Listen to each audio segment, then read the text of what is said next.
My father owned, it actually was an old bakery. When I was growing up, my father was an electrician and a refrigeration man.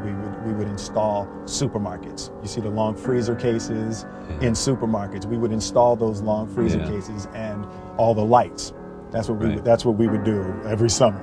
So this one year, my father had his shop, and he decided for whatever reason that he wanted a new wall on the front of his shop. So he tore down probably about 16 feet high and probably about 30 feet long. He just completely tore the wall down, and my brother and I had to dig a 6-foot hole.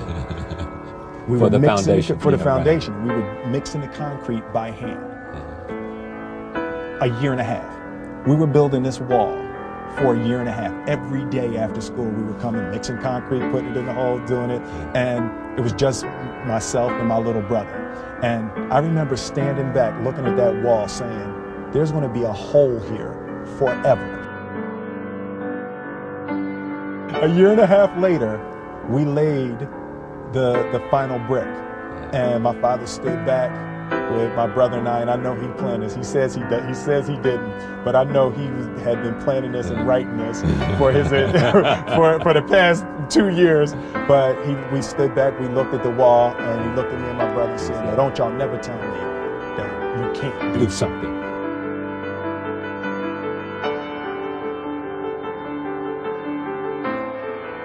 I learned very young from my parents, absolutely, that you don't try to build a wall. You don't set out to build a wall. You don't say, I'm gonna build the biggest, baddest, greatest wall that's ever been built. You don't start there.